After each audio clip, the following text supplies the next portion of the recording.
Hello, tribe, welcome. Let's take a dive into the archives. Source, Creator, Absolute come through to bring clarity for my collective. You're likely doing really well grounding your thoughts. So the Prince of Pentacles is juggling those 3 stars. And we pulled the 3 of Swords, double threes showing up.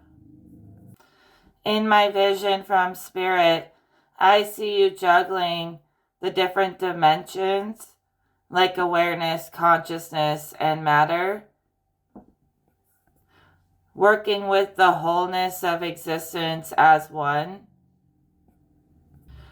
You're able to smoothly move through the many realms. The Prince of Pentacles is very slow moving, so whatever you're working on, whatever you're juggling, you put in a long process to make it look so effortless at this point. I see a big shift where you spent years fine-tuning your craft, and now you're able to display your mastery and make it look easy. You really did step into that God-appointed position, and you know that saying, God hired you, and only God can fire you. So you've definitely earned the key to the keep where God trusts you. Spirit keeps saying that you trust Creator, but it's really because you trust yourself and your soul. Spirit is saying there was a time when someone here, they didn't trust anyone. They barely trusted their own mind. And they rebuilt that trust with themselves and with Spirit. And so to say that you have trust now with Spirit, with yourself, all around, is a really big thing. And they should be very proud. In the best way possible, they should be proud. Somebody really got it up out of the mud, out of the pit, and they redeemed themselves. That's between them and God. I guess they've been praying about this. God says, round of applause. The angels are cheering for you. And when the angels sing for you, it usually comes true. So I see you praying, and I see the angels singing songs about your prayers. Something about the way you pray to God is very poetic, very beautiful. And the angels make music of your prayers to amplify it. And God loves the music that comes from your prayers. So everyone can hear it. And those prayers get answered. I don't know. It's so beautiful. The way you take your time to speak to God. Like it's an art. And the angels, don't get weirded out. These are the angels that never fell, the angels in heaven. They sing your prayers. They send it to the whole grid of existence. And everyone feels it. It's so divine. And when the angels sing your prayers, it amplifies it for the whole world, not just you. And God loves to hear it. So maybe you had some illnesses, whatever it may be, just take my messages as entertainment and divination. I can't be 100% accurate every time, although I try. But it seems that you've rebuilt trust with your mind, and your mind is minding as it should. And so that's what the angels are cheering about. They're literally cheering. They're we don't sit around on clouds and sing all day. We're really having a party for you as well. They're we know how to have a good time. So I also keep seeing the Prince of Pentacles juggling. There's 3 people coming out of the different stars. Maybe they are stars. Maybe they're people who are in the public eye, or maybe not. But it does seem like the 3 of Swords is usually about heartbreak, although I interpret it a little different sometimes. Because I don't want to sit and talk about how heartbroken anybody is. And I want to talk about how successful you've become and you've overcome heartbreak. But you could have been stabbed in the back by 3 people you really care about. And you made the best of the bad situation. You took the good with the bad, and you moved on. You refocused your intentions back on learning from God and teaching God's message. And you let those stars be stars and let them shine. Even if they're different than you, that's okay. The star is typically about alchemy, so you could have alchemized your relationship with some people who stabbed you in the back, stabbed you in the heart, whatever, and made the best of it, Spirit keeps saying. And you didn't let it, make you turn against people.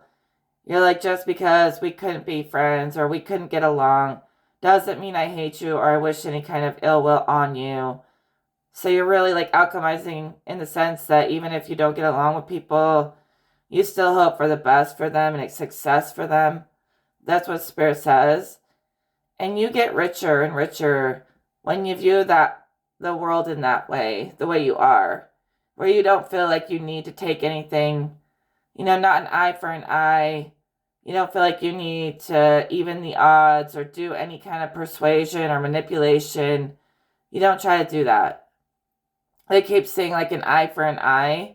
Maybe there was a time when you thought that was justified, but lately you're seeing there's a better way. I could sit here and try to explain it all day, but you basically released these people so they can rise and shine. And it's not your problem to have to save or heal everyone, to try to correct every little thing. Let some things be wrong. Let some things be chaotic. We don't have to beat a dead horse with a stick trying to explain things to people who don't understand. They won't understand until they activate the higher level consciousness that we have reached. They will never understand until they reach your level. And Spirit's been saying that you're feeling like you don't owe people anything. Okay, you're not trying to be selfish and greedy and keep everything to yourself. And you're not like that. You're just, Spirit says you're not trying to breadcrumb people. You're not trying to withhold information. You're an honest influence, an honest influence that is very rare gem. So you're likely able to take care of yourself, get yourself unstuck, all by your lonesome. You never really ask for help, and you're a problem solver, so you're really good at saving yourself, solving your own problems. You're good at solving problems for just about anyone. Maybe you're learning that you don't always have to fix it, Mr. Fix It. Let other people fix the thing they broke. I also hear, you broke it, you bought it. It's like they broke something trying to target you, or someone did, and they're going to pay the karmic price for it. And you don't have to fix it. Someone's got to clean up their own mess, kind of thing. And you're letting it be out of your hands. You know what I mean? So you're really focused on balance, equal exchange, right? When it comes to how people treat your heart. You don't want to feel like you're giving your all and no one else is giving anything back or pouring back into you. Now, I don't think relationships should be transactional, like someone's keeping score. But you're going to feel a little exhausted if you're putting your whole being into a relationship and nothing's coming back. And it's kind of wrong to try to help people when they don't want to be helped anyways.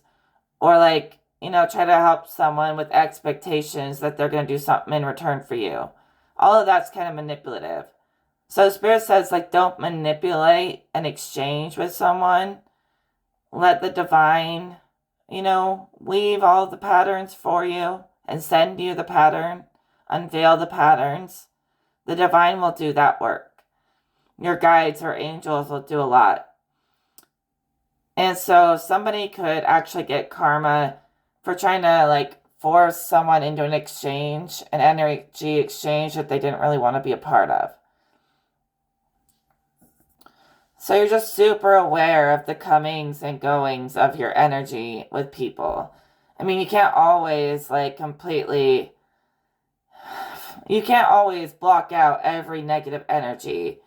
Even just having a conversation or a thought about someone can kind of open the door to let bad energy in. You almost have to cut off the whole world to stay in perfect peace, which is something I've kind of done. I mean, I come out a little bit here and there on YouTube, but really I cut the world off a lot to stay in peace. So it's really difficult to never absorb anybody's bad energy. But you're becoming super aware of it. It's a lot to put it all into words, isn't it? You can be aware of the good within the bad within the good. If things get over polarized on either light or dark, it can become bad. You could have someone who seems super nice, who's super fake, and they're just being nice as a disguise. And then there's those people who are blatantly evil and they have no goodness. So, like, but there's those people who are dark, who are really honest and upfront. You can appreciate it. Like, that's more good to be honest, even if it's brutal, than to hide it and be fake. You know what I mean? So it may be like a little brutal in the way that they speak, but it's honest, and so it's good. It's better than the fake love that is not honest and just tells you whatever you want to hear. So your discernment on matters of the heart right now, even seeing through fake light and fake darkness, and seeing the good darkness and the good light. So you're claiming your experiences that you want to have, like being more active about the experiences you claim. So what happens is, like, if you don't ever claim an experience, you kind of live in limbo. But some people love life, so they're out here claiming all life has to offer, and that's infinite. Neither one is right or wrong. So, like, in general, good and bad is subjective. It's different definitions for each person. But we can have an objective view of good and evil, which is more so what I talk about, okay? When I'm talking, I'm not pointing the finger at people. I'm talking about realms beyond Earth most of the time. Anytime I'm talking to the people, I'm just trying to make them smile today, because why would I come out here trying to make people upset? I would never. I'm trying to make people smile. I might be a little bit like blunt, but it's good bluntness. It's good darkness. I'm honest. But I'm never out on a mission of any kind of hate. You know, I don't want to cause hate. I'm just trying to be honest. Some people do have to toughen up in my energy, which is weird to me, because like I feel like I'm being so very nice and so very gentle. So most aspects of life come up to your free will to draw the line, wherever it may be, between what you favor and what you don't favor, between good and evil. But objective evil is things like murder and rape, things we know without a shadow of a doubt do not deserve a light punishment or much forgiveness or sympathy. Objective evils exist. And those are the two main ones. So you had people, Spirit said, trying to capture your heart. I literally see like your heart being ripped out of you, put in a like chest of some kind and locked up like it's treasure. Then somebody wants to take it, and everyone's fighting over this treasure as if your heart's not even yours to claim or control and what it is. So follow your heart and don't let other people tell you what the heart wants. The heart knows what it wants. And these people have been fighting over you like you're just an object. But what did you do in response? You set them free. You set them free to set yourself free. You're definitely looking good, taking care of yourself. Spirit just, it keeps showing your mind being so free, so open, free as a bird. And so you're like walking around, I don't know, more comfortably, more like you're the main character. Like you're taking up the spotlight, even the spotlight within your own life and your own mind. Okay? So you're like more free. Maybe in the past you were more stressed and rigid and worried, but now you're like, I'm just gonna do whatever the heck I want. As long as I'm not hurting anybody, I can do whatever the heck I want. And you're claiming that more and more, just the ability to be wild and free. Honestly. Again, if we are talking about matters of the heart, you deserve someone free and fun that can challenge you to live, and also able to be grounded and kind and set an example of the divine feminine. You need like the best of both worlds in one. I swear that's what Spirit said. That's what your guides are saying to me. I heard the song, goes with the reading, Wild Thing. You make my heart sing. That song. Or Wild Thing, you make the angels sing. It's like a good girl, an awakened woman, but also in touch with her darker natures in the best way possible, Spirit says. I literally see someone taking a girl on a motorcycle ride. And also this girl, she's kind of witchy. She likes to work with the elements and with Mother Nature a lot. Mother Nature actually watches over her. Which is weird because Mother Nature, I don't usually see her like take a liking to any one person. They usually she kind of favors all the people who walk the earth. But she definitely has a liking to this person. She thinks she's really funny. Something about the way she plays with magic. She has like an innate magic. Like she might have been born a witch. Or it's something about her being a real witch. Like it was like passed on to her.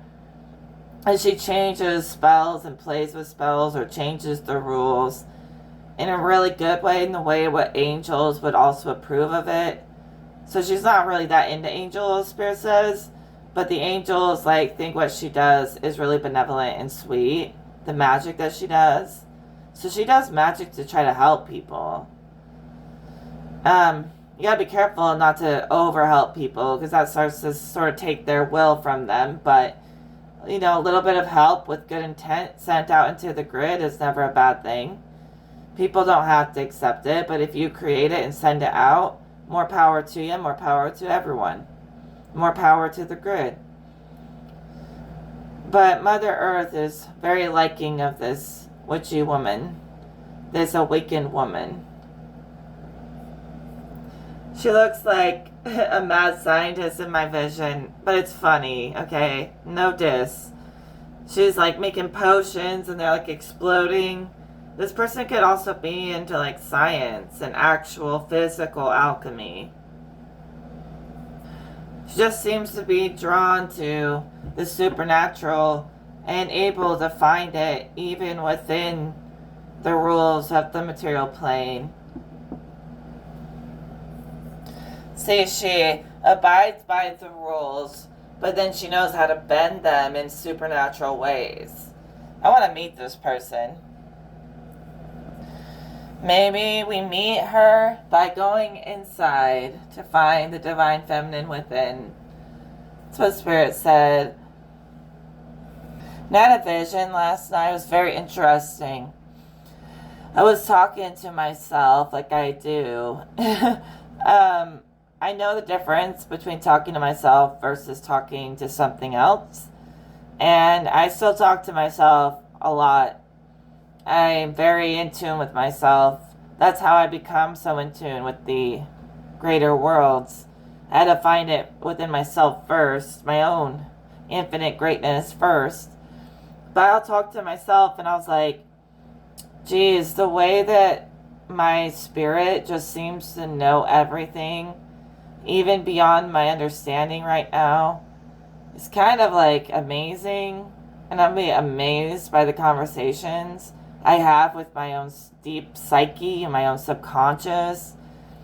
And I was just trying to debate my own theories just because I do that in my mind sometimes. And I feel like I'm debating this inner reflection of myself, this inner mirror. And I was like, dang, she's good. Like, honestly, I don't even know if I could defeat myself if I wasn't me. Like, I'm not trying to brag, but like sometimes the knowledge that spirit innately has, that everyone has, the knowing everyone has innately, have a conversation with it and realize that knowing is you, your inner self, your inner reflection, and all that like wisdom and sensuality and all the things that come with unlocking your spirit fully. It like attracts you to want to like read energy and philosophize and basically like make love to existence to learn more. This is what I'm seeing in my head. Don't take it the wrong way. People who are enlightened and awakened spiritually can tend to be more in tune with their sensual side. Even though I've been celibate for like a lot of years, I still understand that. Because when I first awakened my Kundalini and started talking to spirit, I was like dealing with a lot of spiritual, sensual energy, but it was divine, sensual, not fallen, not at all. It helped to connect with spirit, but I eventually shut it. I know everyone thinks I'm just trying to be ahead of the curve all the time, but I outgrew it. But it did serve a purpose in the beginning when I first awokened. And, you know, spirit was just telling me this like all-knowing essence inside of you, this reflection that you speak to, is who you really are, and all that power and all that energy is you. And yeah, like you are that good. You are a master. All of you are masters in the spirit world, okay? Because you've reached things that humans can't reach. And you've not just reached it, but you get it. You understand it. You overstand creation.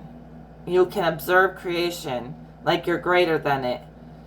So, like, to debate you, good luck to anyone that wants to debate you, right? Even you trying to debate yourself is like a pointless task. And so, the fact is, though, that everyone has this connection to the all-knowing essence of spirit, where anyone could get to a point where they can't even be challenged anymore. Because we all have that part of God in us that knows it all. And we just have to allow it to emerge. It's like it's submerged underwater, like deep in the depths of our mind. It's been pushed down by society. So like our memory, like the sun rising, or like the higher consciousness, the light rising in your mind, comes out of the depths of the unconscious and subconscious, and it becomes back to the light, you know, in your mind. Well, I just was having a vision of like a sunset rising above an ocean, but it represented your mind and your consciousness rising. Okay, yeah, it was this knowing. That sun rising in your mind was the knowing that's within all of our spirit. Our spirit is like connected to our soul identity, but within spirit itself, we are one. And that spirit has a knowing. And a knowing is even greater than facts, in a way. Like, bear with me, it's hard to explain. But imagine that you move through life, like, knowing that you already are what you are supposed to be. You have what you need. And it's only going to grow and evolve. So it's like a knowing of yourself that only evolves and never shatters. It only grows. So it's a knowing that's growing, right? And a knowing is like a sense that's even greater than solid facts. Like something, you could know something deeper than anything the world has ever presented with logic and facts.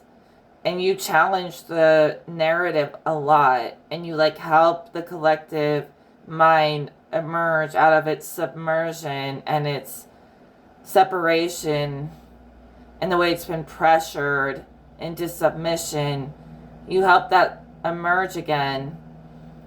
And that's like the mind of the world advancing. And even another thing I was thinking of, you know what AI is going to do to the world? In some ways, it's good that it challenges our intellect, because it's going to cause the whole world to get wiser, to keep up, in a way. Now, AI can never replace the natural, but it's going to challenge us, and we are going to end up passing what AI can even do. So for a moment, it's like it's ahead of us, because it's got like the whole database. But the more we work with it over the next like 100 years, humans will eventually pass AI again. And so that's kind of like how the creation passes up the creator, then becomes the creation again somehow, like that. It's kind of like that. Say like the creator who created humans, he gave us all power to be just as great. So we become from creation to creator once we really awaken our power.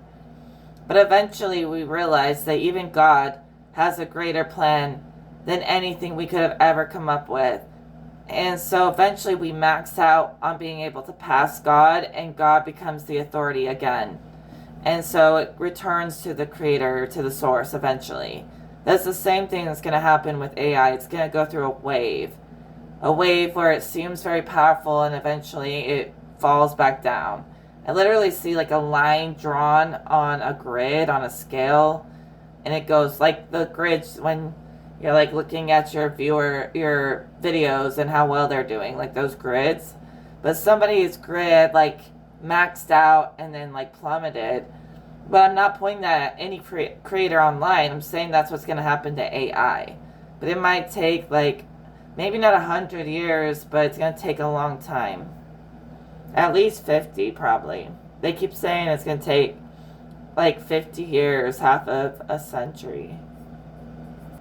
Alright, so you're definitely leaning into that all-knowing aspect of yourself. Okay, so basically, this knowing is just greater than logic, somehow. And by giving space for the creator to show you the greater truth beyond just you, we can like fully activate the part of us that is God. But to know the whole truth in every possible way, you gotta let God show you the truth. And so remember the power of asking questions. Sometimes it's okay to admit you don't know something and to ask the universe or God to tell you or show you. And by doing that, you open up your senses, and that answer will come through. Ask and you shall receive. If you feel stuck, sometimes the best thing to do is to send it up, ask the universe to reply, and wait for an answer and receive the answer. And that's going to strengthen your sense of knowing. Is the fact that you know at any time you can dive into the archive of existence and tap into the solutions. And so all you have to do sometimes is invite it in, but it's always present and waiting. So you're definitely a seeker, but you're a seeker knowing you already have the answer. This keeps coming up. This contentment versus the passion, the willpower to keep learning, and how you can have both at the same time. You can nurture your garden without stressing about it and just do it. Your ability to jump between the quantum and the regular world, they emphasize that as if you could be timeless, you could be anywhere and everywhere, and then you can come right back to the present, into this body, And you can enjoy being in this current moment with each day. So you don't ever have to be feeling pulled and stretched into the quantum when you don't want to be. You can be here now and come and go, stay or leave as you please when it comes to traveling outside of your body or in the mind or quantum. So you have to just pull your energy back to your body and come back to the present and enjoy little things like watering a garden. Slow down sometimes, which I think you have. And so it's like but enjoy the process of receiving and learning what you already know. It's supposed to be a journey. And some people are trying to jump to the end. So they gotta slow down and enjoy the process and the journey. Knowing that it's okay, this is just a blip. This experience is just a blip in the eyes of the all. So enjoy it. Slow down and smell the flowers kind of thing. Literally. Or in your mind. But either way. Some of us are so quantum. Now Spirit has to tell us, don't forget about the real world. There was a time when everyone was so stuck in the real world, we had to be don't forget about your mind and spirit 24/7. Now we've mastered that, and now we have to remaster, integrate that with the real world. Talk about topsy-turvy. But yeah, that's where expansion and contraction, the breath of creation is at play. We expand with creation until we max out at a certain level. Everything sort of pauses and starts to contract back to the source or to itself. So some of you guys went through a massive expansion into the macro where you're contracting all that information back inward. And then, it just is. We did that. You did that. Yeah, you did that. Masters of the universe out here. So the way that we breathe every day, our lungs expand and contract and whatnot, the universe is also breathing, but it breathes on a much larger scale. So all of existence breathes and all expands and contracts as one, but it takes ages, honestly. But we do the same little thing inside. Even as we transform with the seasons and the weather, we're going through expansion and contraction. So that's even a little bit bigger scale than the body, a little bit smaller than the macro, but even the earth itself is going through that breath. So Spirit's saying with AI and all this information being organized, the earth grid is expanding, and it's going to expand for 50 more years or 100 more years, depending on how quickly human consciousness evolves.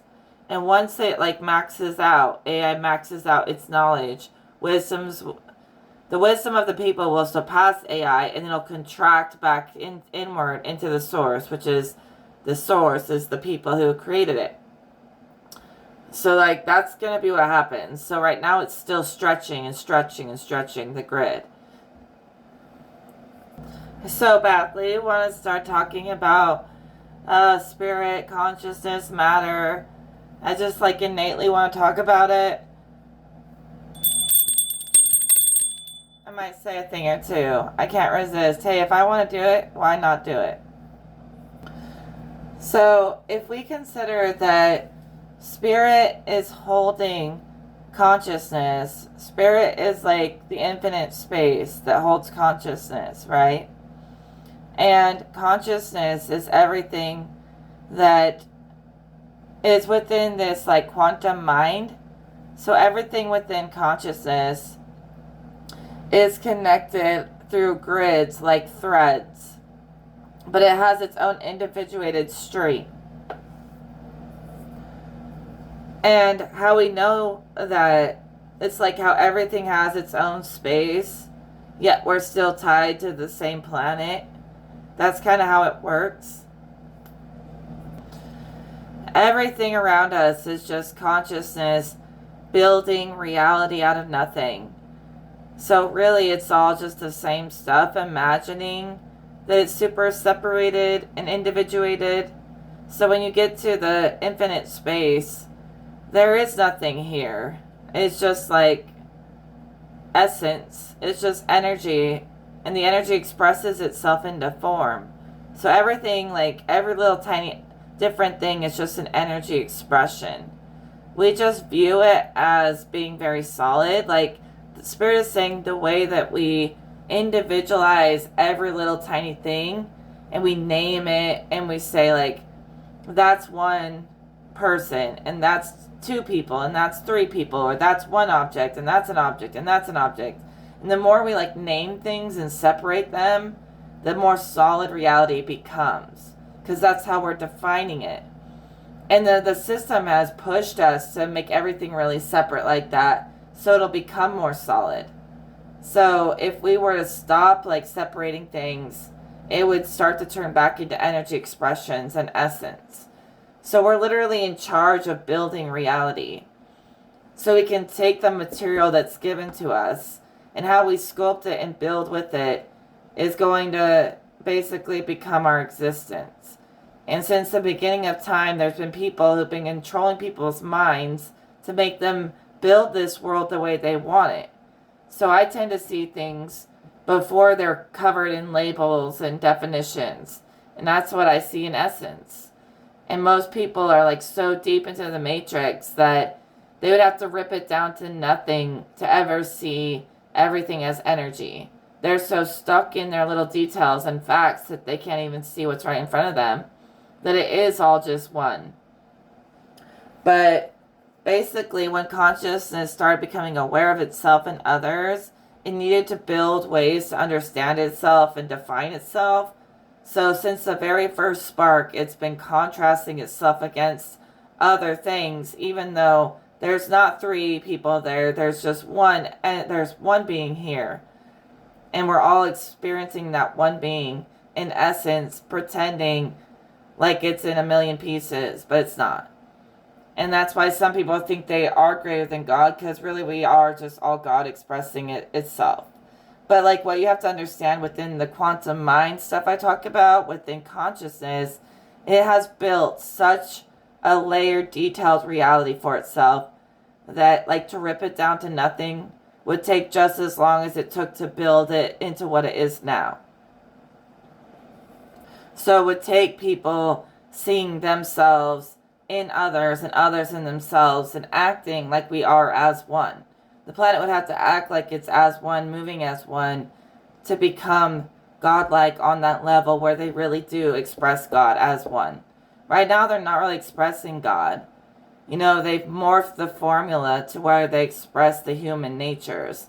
But that's been pushed on them by the controllers.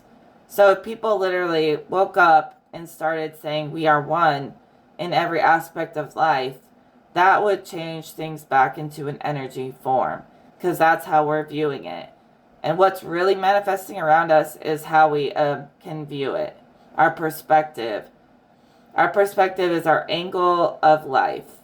And those angles of life are angles of light that project the physical world. And I know some people think it's all like a hologram because we're projecting it and diving into our own projection of our inner psyche. But we're doing that co-collectively, so we're inside of everyone's psyche all in one place. That's kind of true, but it's very natural, okay? So like this material that's given to us, the elements is the material. We can create anything out of that. Given by the Creator, we can create anything out of what's given by the Creator. So we have to get to the roots of natural creation to rebuild it from the ground up like God speaks of. So Spirit says that spiral of consciousness, it represents that quantum thread between all things, where they could merge back together if they wanted to.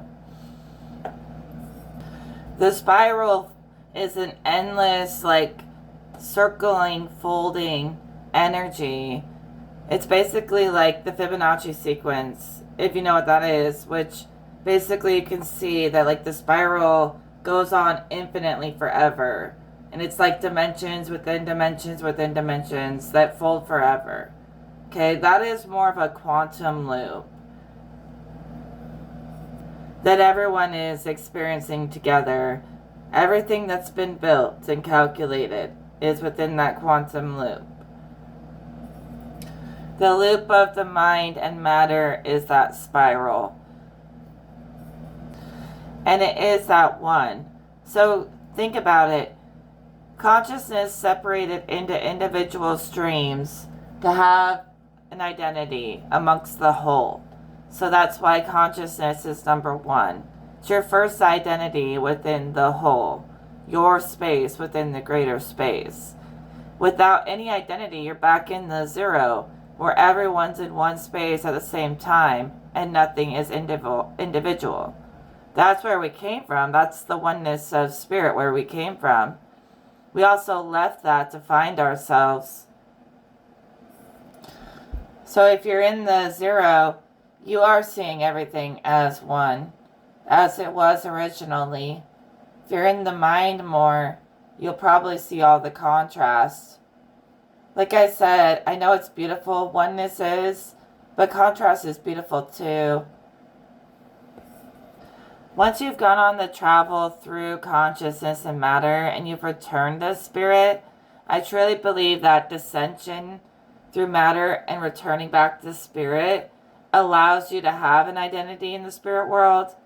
So like you start out like everything is the same thing, and the travel through matter and stuff allows you to return to the oneness and have an identity. You'll become fully realized, fully known through the process. And these angels that sing, that watch over you, say, that's what they just told me. They said, hey, we're in the spirit world, we're in the oneness, but we still have a sense of self. And I was like, okay. And they say it's like a process of descending and reascending to be able to have a sense of self within the spirit world. So it's like they're all moving as one, but they still have themselves. Like they're not like a big hive mind, they're still themselves, even if they do move as one in God's will, like to fulfill God's will. Basically, Spirit says the soul, when it sparks consciousness, goes on its infinite journey and returns back to spirit. There's a oneness within the oneness. So spirit's like the zero, and it's a lack of actual identity. So I don't know if I would call it oneness, but what Spirit speaks about being one within the zero is the infinite journey of the soul returning to Spirit, to the eternal. The zero is the eternal. And so when it returns there, it becomes its most realized self, and that's like the god or the goddess.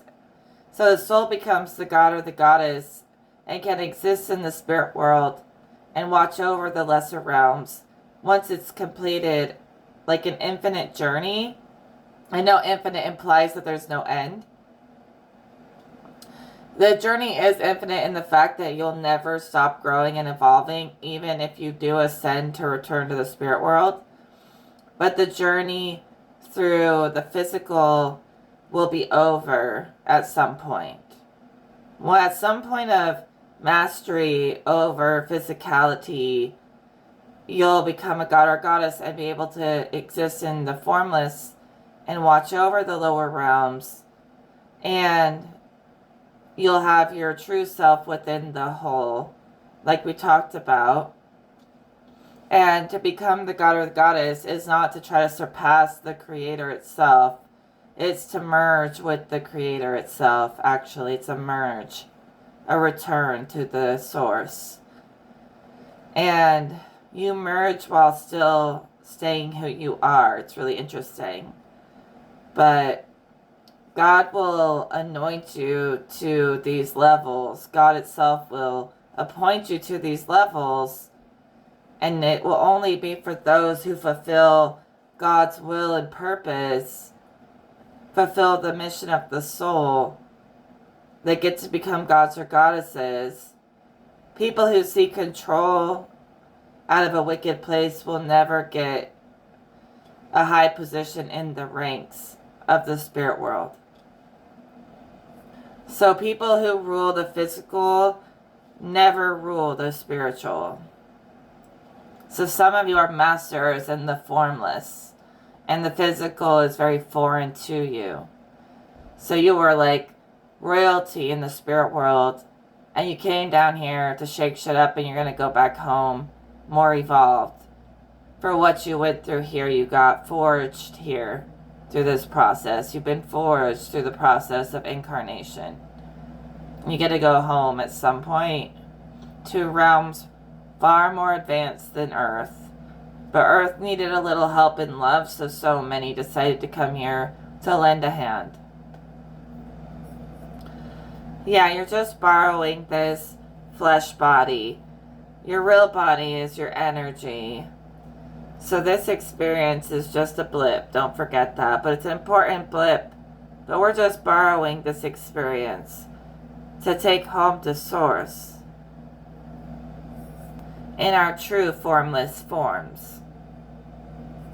Some of you fast-tracked your ascension so much that you already exist in your god or goddess form. You know exactly who you are. Well, these aren't the best cards, but Spirit told me to take it. Someone is seriously disappointed that God just showers your life in favor. They really get mad about it. They're mad that they can't dethrone you. God would never allow that. They're mad that they can't outshine you. You're over here cheering everyone on like a cosmic cheerleader. And they're sitting here stressing about the fact that you outshined them a couple of times. You know, it's like, who has time for that? I think they feel really insecure when they're not the center of attention. And the only reason I'm saying this is because instead of them just going within and dealing with their emotions and the fact that they don't always have to be the center of attention, they're trying to make it everyone's problem. They're trying to make it your problem to make them feel special all the time. When really you're supposed to be making yourself feel special, or like your lover feel special. You're not their lover. Like someone might be trying to make you play a position like you're their lover.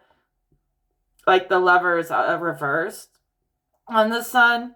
And they're not really happy that you're not going to play a position in their little game. You only hold your position in God's kingdom, not for humans. And they really like want to make you under them. Like they're in charge of you. When you don't bow down to humans, you only bow down to God. And you probably don't even bow down to God because you seem to be level on an evil playing field with God. So someone's just demanding and expecting way too much of that, of you. And they need to like pour that back into themselves to make themselves happy. You know, it's like someone expecting you to be the person who makes them happy 24/7. That's too exhausting for someone to have to do that for someone else 24/7. They've got to learn how to make themselves happy, even whether you're around or not. You really don't want to live your whole life dependent on someone else to make you happy. So that's something this person needs to learn, that you'll feel better if you celebrate when other people succeed just as much as they celebrate you. Be grateful for what you have. Some people have no support. They don't have anyone cheering them on. And so be grateful when you do have those people who notice you, and don't start absorbing and taking over them like you're in charge of them, because that's only going to push them away. Don't you want to have bosses hang with bosses, leaders hang with leaders sometimes, right? You know, you may push away a lot of the follower type people, but the right people to have in your corner are people who can make powerful decisions, informed decisions. You want to be in the room with people who are smarter than you, who challenge you, not people who coddle you. Being coddled won't get you anywhere. It'll make you feel like you got stung or you're like bitter when no one was trying to sting you. Your expectations were just misplaced. I feel that's for someone. I don't know who it's for. It could be for me. It could be for all of us. I'm not saying that it's not for me. Sometimes it is. Spirit's talking to all of us. So some people really struggle with letting go of control to see other people succeed. They struggle with that. But at a certain level, once you've like surrendered to God and surrendered to your soul, you don't want to see people fight. You want to see everyone in bliss. And it's not like, am I winning? Am I losing? Am I in control? Am I not? It really doesn't matter at some point. All that matters is to see people happy. You want to see everyone happy. You know? Even your enemies, pray for them. Hope for the best for them. Hopefully they'll change so they don't hurt anybody else. They're never going to be able to hurt you again because you cut them off. But pray for them that they won't hurt anybody else. Maybe wishing the best for people instead of wishing the worst is the ripple, the energy ripple that will affect the grid, that will make people come together on an equal level. It is just to change your perspective can change reality. That's what God says. If you view somebody in a higher light, that will affect the whole network and everyone will start feeling that way too. It only takes one person to turn the light on to change the whole grid system. You turn on that light in your mind, it like sends a shockwave through the quantum network. And stupid competitions no longer faze you. You're in it for a much bigger prize. The prize of being a god or a goddess in the afterlife. Like, is there anything greater? Even in this life, is there anything greater? Being by God's side, ruling out of benevolence, is there anything greater? So, like, everything's connected with threads and strings. They're kind of like electric wires that everything can use to communicate through its separation. It's our link to spirit and wholeness, are these threads of communication between all things. That's the remnants of oneness that still could reemerge, be revived if we breathe life into it with our thoughts and our perspectives. And to have oneness, I'm not saying that like we're all the same person. That would be awful. I'm not saying you have to like merge and love every single person because that's just not right. It's like oneness in the fact that you see a person and you treat them with love and respect unless, you know, they're absolutely unforgivable. And things that are unforgivable are usually for God to judge anyways. But in most situations, I'm not saying you're going to merge with someone and become one, but you're going to see them for who they really are on the inside. You're going to feel like there's an innate spiritual connection between people. Synchronicities will become more and more apparent. Everyone will start linking up like they're in the right place at the right time. Everything links up like it's perfectly synchronized in oneness. So it's like a synchronized movement and dance in oneness. So I'm not saying y'all are the same person, but you're going to move like you're all like working off the same system, like an advanced spiritual system that's greater than the matrix. So it's like a new system everyone's linked up in, where everything's synchronized in the new system. And the old matrix grid, the crappy, dense one, it basically like powers down and turns off, and Christ consciousness is online. But it's greater than Christ consciousness. It's crystalline consciousness. Something beautiful, something transformed. It was like the benevolent force used to be so weak and it became so strong. And it's like taken back the power from those who try to dominate. It's like we're taking back the grid from the controllers through our minds and spirits. So I always see these consciousness grids, but I'm also seeing like a heart matrix grid, a heart network. And we're playing our heartstrings together in my vision, and it makes music. It's like our hearts communicate in a formless or silent way, but there's like music playing that if you like get on a certain frequency, you can actually hear the music, and you can hear those angels singing. They're like singing along with the music of your heart, of all hearts. Okay, let me break something down. So if this 0 circle is the container, the spiritual container for consciousness, let's say that's a container. So it's like infinite space beyond consciousness that holds consciousness, but it's been focused, it's been like concentrated consciousness. So it created a container. Even beyond the container is just more infinite space. But it's like the energy form get concentrated and contains consciousness within the concentration, okay? Concentrate on the concentration. Spirit is hilarious. So say this container is just like an energy body, and it even expands into a greater and greater void forever. And the way that Spirit was explaining it is like how your soul has an energy body within all space, just like your consciousness has a physical body. So your consciousness uses your energy body, your physical body uses your consciousness, or the body uses the mind uses the spirit, and the spirit can expand into the infinite forever. So it's not like it's a distinct difference between what's inside and outside. It almost like phases from consciousness into infinite space in my vision. So like your soul within spirit is your energy body, your physical body within consciousness, that's your physical body. And say your energy body manifests as your aura.